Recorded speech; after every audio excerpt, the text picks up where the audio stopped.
नुकसान आहेत लोकांचे.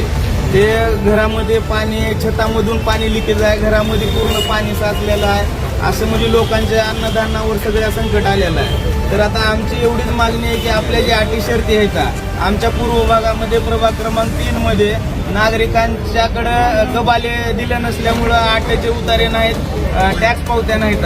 तर ही कुठल्याही अटी शर्ती न ठेवता त्यांना आपण आपला जे शासनाचा मोबदला आहे देत आहात ती त्यांना त्या ठिकाणी आपल्या अटी शर्ती शिथिल करून त्या ठिकाणी पंचनामे प्रत्यक्षात करून स्पॉट पंचनामे करून आपण त्यांना न्याय द्यावा.